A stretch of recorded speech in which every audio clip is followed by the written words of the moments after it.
welcome to Assembly Update. I am Assembly Member Angelo Santa Barbara, representing the 111th Assembly District, which includes Montgomery County, parts of Schenectady County, and parts of Albany County.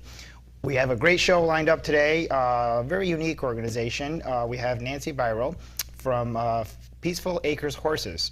Hi, Angelo. Welcome to the show. Good to see you. It's great to have you here, and we're going to talk about Peaceful Acres. I love talking about Peaceful Acres. Maybe we could start off with a little bit about your background and the organization and how it came to be. Okay. All right. I moved to a small property, 12 acres in Schenectady County back in 2002. And during that time, I was a mother of 3 and going through some of my own transitions through a divorce, and had some grief, loss, and trauma because of that. But I had 4 amazing horses. And while I was going through what was really a difficult time in my life, my horses really saved my life. Your story is very unique and very interesting, as is the organization itself and what you've accomplished. And I visited your farm up there, your horse farm, and really there's a lot to it. Maybe you can tell us all the different aspects of and what's so unique about it. Okay. So in 2003, I decided that I wanted to learn more about equine-assisted psychotherapy and learning. I actually quit my job and went to graduate school, got my master's degree at Adelphi University in 2007, and had this vision for what this small little farm could become, partnering horses and people together for better quality of life, you know, alternatives to traditional therapeutic practice. And it is practiced throughout the United States and internationally. So I just decided that I was going to run with this a little bit and see if I could make it a business. And in 2007, I graduated with my master's, and then in 2008, got picked up by Nixon Peabody, actually, to be our attorney and formulate this not-for-profit organization, as the economy had completely tanked, and starting a grassroots small business was probably not the brightest thing to do, but it was where my heart was at. So we got our 501c3 in 2009. We also bought additional property, so now we have 156 acres, and that's part of the Ag District in Schenectady County. Yes, So we are an agricultural district, and we're preserving that green space as well as rescuing horses and people.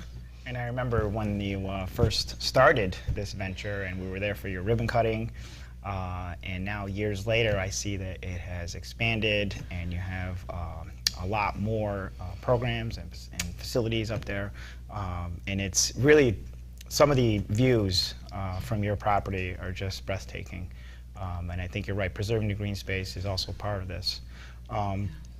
So the facility itself, now I know you work with children, you have programs. What are some of the things you're providing to the community? You know, we've been working really hard to make sure that we kind of market ourselves right, so people understand who we are and what we do. So Peaceful Acres is actually a wellness and a rejuvenation center for horses and people. And so really what we do is we partner horses that are at risk. And those are horses that may be coming from a slaughter-kill pen. They may be part of a neglect or abuse case, and the police do call us, or we get involved in those cases. It can also be that the economy has been bad and someone needs to place their horse. And those horses are rehabilitated, and they're partnered in programs that help people that are surpassing grief, loss, and trauma. Military veterans, people with cancer diagnosis, a young person who has had a parent with a cancer diagnosis or a mental health diagnosis. So we work with schools, we work with other larger organizations. I think we're pretty well known for our collaborative spirit, and not-for-profit organizations need to do that. That is the way of the world now for all of us. So we partner typically with larger organizations.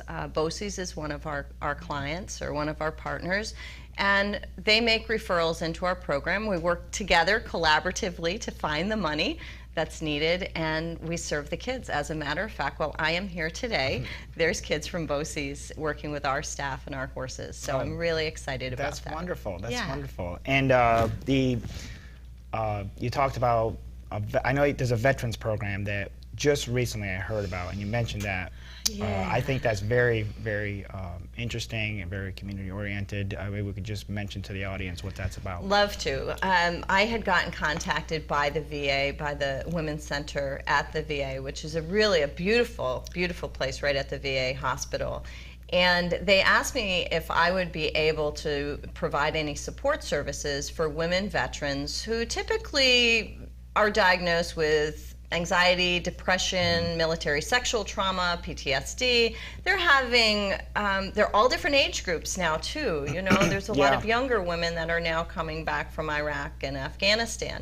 So, and a lot of younger moms as well. So they've been away from their kids, and now they're reintegrating into, or trying to reintegrate into a normal life. So when the VA had found out what we were doing with our breast cancer survivor retreats, on an empowerment-based program, bringing in horses and massage and Reiki and yoga and all these wonderful treatment modalities to help engage people in a better quality of life, but also helping people to be empowered. You know, a support group of like-minded individuals that have gone through maybe some similar situations. So they asked me if I'd be willing to do it. Of course, I was really excited, and I jumped at the opportunity, and then I found out that they didn't have any money. So I started fundraising again, and that is, I guess, the part that is just so hard for me. Right now, I think we have 20 or 25 women on a waiting list to get started and do one of our retreats, or actually it would be 2 or 3 of our retreats. And it's not funded. So we started a campaign, a crowdfunding campaign through Fundabilities, which is local. It's in the capital region. It was started by some Rotarians, which is neat.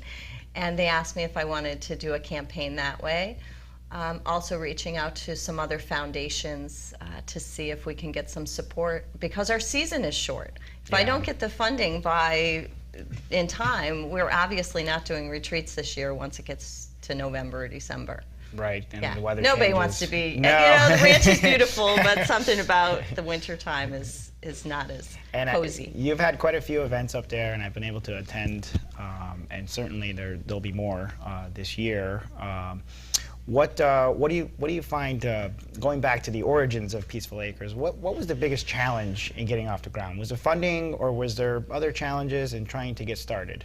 You know, funding is obviously the hardest thing for any business, whether it be a not-for-profit organization or a small, you know, for-profit entity, or larger organizations. We all have bills, the lights have to stay on, the workers' comp has to be paid, all of that overhead. For us, we're a volunteer-run organization, so we only have 1 full-time staff member. She's a wonderful, wonderful stable manager. Her name is Rebecca. And she is a gem. She's also an addictions care counselor, so she's a real welcomed addition. Not only can she help with the rehabilitation and the care and the management of 60 horses, but also helping me in a capacity of helping our clients and to really do better with it as best as we can for our programs. We also have college student interns. We have 2 part-time students right now that are also part-time employees, and we have about 30 volunteers. The hardest part is being able to get it all done. The work with the horses, I think, is now easier than the work of managing the not-for-profit organization. And I think a lot of people would probably say that are rescue-oriented organizations. People want to help the horses. They want to come and groom the horses. They want to take care of the stalls. But who's there as really good board members? Who's there to advise the board? Who's there to help with fundraising and campaigns? That's maybe not quite as interesting as grooming horses and playing with horses on this beautiful ranch. So. Right, and I've seen the horses, and they look beautiful. They when the horses first come to Peaceful Acres, how long does it take to get them to the point where they're ready to interact and to participate? You know, this is interesting. I've had kids that were referred into our programs, and they were on site after we had done some really miraculous recovery of some horses. The horses were scared. They were emaciated. They had stunted growth, some of them by 2 years, and they hadn't had handling by people. They would see these kids come in the barn, and they were interested in the kids. They weren't afraid of the kids because there's an authenticity that's coming from those children that's not coming perhaps from some of the adults that have been in their lives, okay? Right. So especially if they're from neglect situations where they've been locked in stalls, literally some of our horses, several of them, have been locked in stalls, never outside. One of them was 22 years old and had been locked in a 5.5 by 7-foot stall for all that time. He got so accustomed to the kids coming from these programs, he would stick his head out through the stall and he wanted to say hello. So it might be a few days, it could be a few months. Some of our horses, because of the trauma they've had, they still don't want anybody to touch them. They're curious. They're curious about people, but they really don't want anybody near them because they've been really traumatized. So it could take a while, but that's part of the process in getting them rehabilitated. But that's the beauty of our program. People are the same thing. So a lot of the people that are coming into our program have been traumatized. They've been abused. They've been neglected. They've been denied what we would consider to be their rights, whether they be a child or an adult. So what happens is as this adult or as this child meets this prey animal, this horse or this pony or this donkey, this friendship starts to come together. And they learn boundaries, and they learn communication, and they learn hope. And it's beautiful, absolutely beautiful. It's something that, as a social worker, I know I could not accomplish that in an office, in a talk therapy session. That's what's so great about being able to partner our programs in with traditional talk therapy or traditional therapies. And I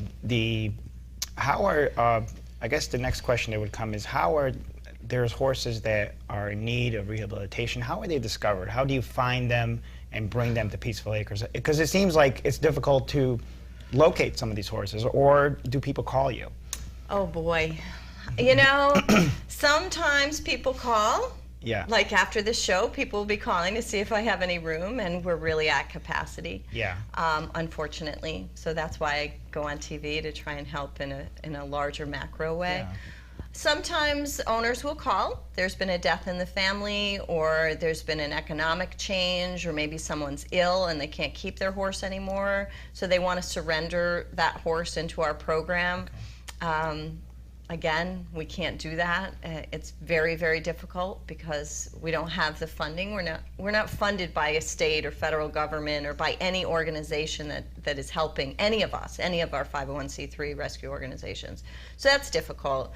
Some of the horses come from kill pens. We have 22 horses that we've rescued from kill pens. Some of them have been adopted. Many still live on our property and are therapy horses. Those horses range in age from Melody, who is a brand new baby donkey who you met. She's so silly. Yes. I had a chance to meet Melody, yes. She was 2 months old or so when we met her. She and her mom were both in the kill pen and were going to be shipped to slaughter in Canada for human consumption.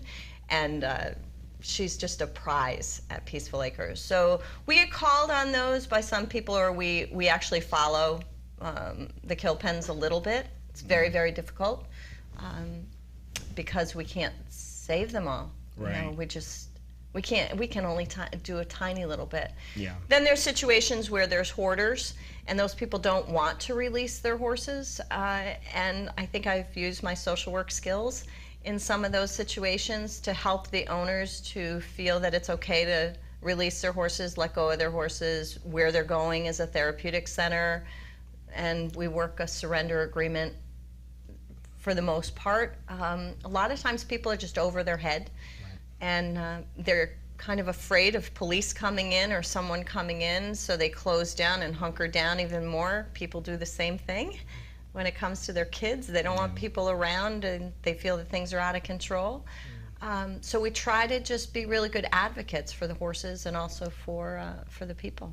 Well, it sounds like you're doing a terrific job, and I thank you for your service to the community. Thank you. We are going to take a short break, and when we come back, we're going to talk more about Peaceful Acres horses. In the small town of Elmira, New York, a boy was born into an all-American family. The odds of him achieving his dream in the fashion industry? 1 in 23 million. The odds of having a child diagnosed with autism? 1 in 88. I am Tommy Hilfiger, and my family is affected by autism. Learn more at autismspeaks.org/signs. Packers. Viking. Packers. Viking. Viking. Red state, blue state, vegan. Carnivore. We come from different places. Uptown. Downtown. Night owl. Early bird. We come to different conclusions. Half empty. Half full. But when we live united, we create real, lasting change in the building blocks of life. The education, income, and health of our communities, Live. our families, United. even the person next to us. Live united. Real change won't happen without you. So give, advocate, volunteer, live united. Sign up at liveunited.org.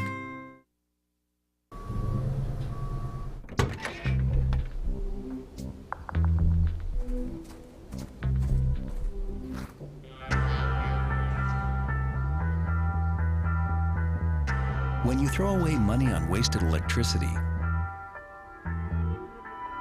you're throwing away everything you could have bought with it. Saving energy saves you money.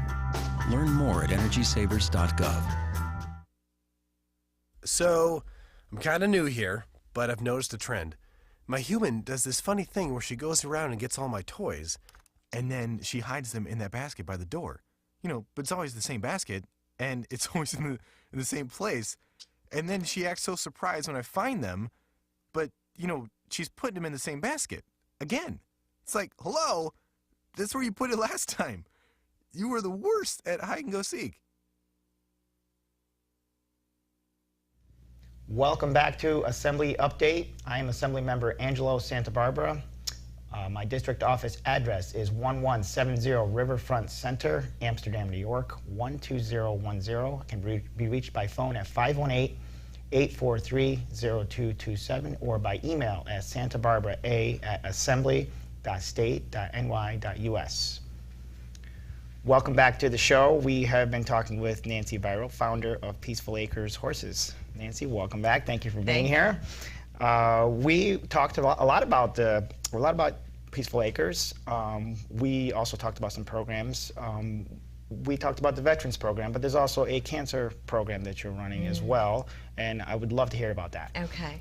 I'm the daughter of a cancer survivor, so I'm also the friend of several people that have been diagnosed with cancer. So in 2010, through the support of Susan G. Komen, we started doing retreats for breast cancer survivors, and those were 2.5-day retreats. And since that time, we've now built yurts, which are a Mongolian structure, which you've seen at the ranch. Yes. The Yes. Charles R. Wood Foundation has built 2 of them for us, or funded 2 of them for us, and we're real excited. So now we have this wellness and retreat center for cancer survivors. Been working with breast cancer survivors, wanted to extend that, got some phone calls and emails of women and men that were interested in services that they could also come to the ranch for the wellness program. The wellness program is not just equine-assisted psychotherapy and learning or equine-guided experiential learning, but also brings in Reiki and massage and really yoga, just wonderful treatment modalities, great nutrition. We have wonderful caterers that feed everybody and nature walks and things. So we started to expand that program this year to include youth and young adults and adults who have a family member that has been diagnosed with cancer. This happened because a friend of mine's daughter reached out to me whose dad had died of renal cancer. At the same time, her older sister was losing her vision and her hearing. So I said, Tommy, what do you want to do? And she said, I want a place that young people, like when she was young, could come to get some support services and have fun instead of being in a clinical office kind of focused on the death or focused on the injury or the illness. And so it just got rolling. So now I have these young college students that are interested in facilitating or co-facilitating programs for younger kids because they want to be a support system and mentors to younger kids along with everything else that we're doing. So they've got an idea of art therapy coming in and music and doing a lot. Once that word got out through Facebook and through emails, it was amazing the number of young people who have lost parents or went through either a sibling or a parent diagnosed with cancer that want to get involved and they want to come out to the ranch. So it's called Look Up and Breathe. We named it Look Up and Breathe when two of my friends, mom and daughter, were both diagnosed with breast cancer. That was years ago, and we did a fundraiser for them. So Look Up and Breathe, Kelly McKay used to say that's how she got through. And she had a little, now you've seen the sign. Yes, yes, At I our have. property. When you drive out of Yes. our property, there's a big sign and it says Look Up and Breathe. So our cancer support program is called Look Up and Breathe, and we're, hoping that it will take off and be a beneficial program in our community. And for more information, you have a fantastic website. Thank you. www.peacefulacreshorses.com. And I also see your email, Nancy at peacefulacreshorses.com. And is there a phone number where people can reach you? 887-3178 is it's 518-887-3178. Best way really to reach us, because we do not have any administrative staff, is really by email or through the website. Follow us on Facebook. Yes. We do about 4 or 5 updates a day on Facebook that cover our programs, what we've got going on. Fun Friday is actually tonight. It's so coming we start up, yeah. with a tour at 5:30, and we do that once a month. We have a Fun Friday, which is really adult-based, friend-raising time at the ranch.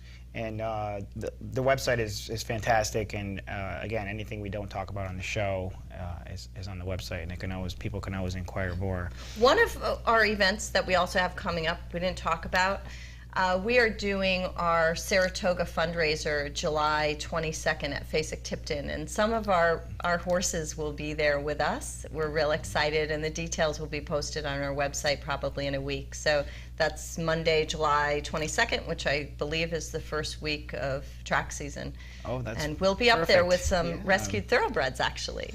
And you talked about all the work that goes into Peaceful Acres, and you said you have 1 full-time staff. Yeah. And the rest are part-time or interns. If someone wanted to help someone watching the show, how do they get involved? What are some of the things they can do to help Peaceful Acres? Wow. Well, we do need horse care and stable care people. Okay. We need administrative help. We need grant writers, fundraisers. I need an assistant. I need probably 4 assistants. Angelo, you know how much I do. You do a lot. I do.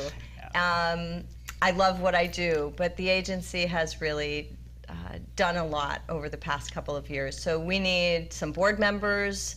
We need advisors to our board. We have wonderful advisors to our board that are helping this transition of growth for us. We're being asked to step up to the plate.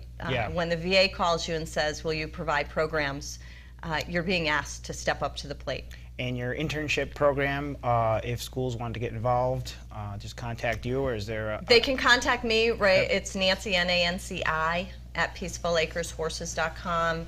Also on the website is 2 different links, one for Rebecca and one for me. Rebecca does handle our volunteerism and also our intern program. So we've been working with SUNY, Union College. We've had some great interns through SUNY Cobleskill and Union College. So we welcome any of the colleges locally that want to have their interns at our place. We're a small not-for-profit organization. We're a business, so think outside of the box. Right. Who could be a good intern for us? It sounds like a fantastic learning opportunity. What are some of the things they'd be involved with? Would they be directly involved with taking care of the horses, taking care of the grounds, running some of the programs? Or Programs, grounds, horses, construction. Oh, that would be another really good thing. If we have any contractors out there, can you come help us, please? You know, big commercial contractors, come on in. We need, you know, buildings built and ditches dug. But yeah, you know, the interns we need in the office too. We need people to work with our program partners, to help with building the programs, to help with fundraising, business management. Not-for-profit business management. If there's anyone in school that's interested in going into opening their own business or an entrepreneur, looking towards us is a really great avenue because we have so many different facets to our business. Yeah, it sounds like it's a great opportunity. Like, you know, it's not just the outdoor stuff, but there's office stuff to be done as well. Lots of office yes. stuff. I think there's more office stuff to be done, actually, than there is outside horse stuff. The horse piece is really pretty easy. Once we get them through critical care, you know, that's also a budget of about $270,000 a year just to take care of the horses. So. And you said that you're at capacity. How many horses? How many horses are you actually maintaining right now? We have horses, ponies, and donkeys. There's 60 of them on 60, site. okay. They range in age from just about a year old, which would be Melody, to Tonka, who is 40. So when people think of horses retiring, or at what time of their lifespan do they die, we have really had a great track record. Since 2002, we've only lost 3 horses, and those were horses that came into us with severe neglect and cruelty. So we've done a really good job. This Peaceful Acres seems to be it is a very unique organization, and it's located pretty much in the center of my district, and it serves a wide area. If people wanted to come to the farm to visit, are they able to just come and tour? Or? Nope. You can't just stop by. We are a closed clinical setting. Because we work with clients, we uphold confidentiality. And our horses also the same way. And because we also don't have a lot of staff, we don't have people that are just there to be able to do tours. So follow us for Fun Fridays. Fun Fridays are once a month. It's an adult-based program. 5:30 is when our tours start. And then we have other events. We've got a tax sale going on this weekend, so the farm is really basically open all weekend long. I think the best way is just follow our Facebook page, follow our website, call us, email us. We've had donors that have come to the ranch. They've called us and said, we want to learn more.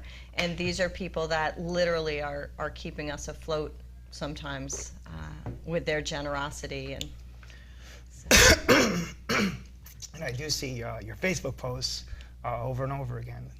Yeah, the Facebook is, I'm learning as well as I can about social media.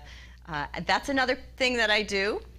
So lots of jobs out there. Is there any Twitter connected to that? No as Twitter. Well? No? You know, LinkedIn and Facebook are, I think, about as much as I can handle right now. So, and we've been trying to make sure that our Facebook page is also effective when it comes to supporting anti-slaughter legislation. So it's very important if anybody will support anti-slaughter. We don't want American horses being food on a dinner plate in other countries, and that is what's happening. So 170,000 American horses being slaughtered last year. That should not happen. Well, I want to thank you for being on the show, and we're going to have you back. We're going to update us on some of the programs. Join us here again on Assembly Update when we talk more about things going on in your community. Thank you.